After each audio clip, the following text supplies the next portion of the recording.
Hello everyone and welcome back to our channel. In today's video, we are going to learn how to freeze rows and columns in Google Sheets. Freezing rows and columns is a useful feature that helps keep important information visible while scrolling through a spreadsheet. This is especially helpful when working with large datasets that contain many rows or columns. In this example, we have a simple spreadsheet with product names, regions, and sales information. To freeze the top row, go to the View menu at the top of Google Sheets, then move your cursor over the Freeze option. From here, select one row. Now the first row is frozen. This means the header row will remain visible while you scroll down through the spreadsheet.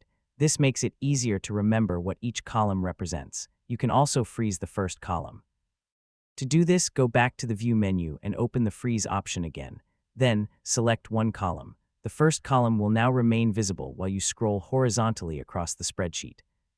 Freezing rows and columns is very useful when working with large spreadsheets because it helps you keep track of important headers and information while navigating through your data.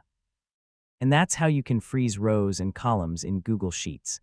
Thank you for watching. Don't forget to like, subscribe, and follow for more helpful Google Sheets tutorials.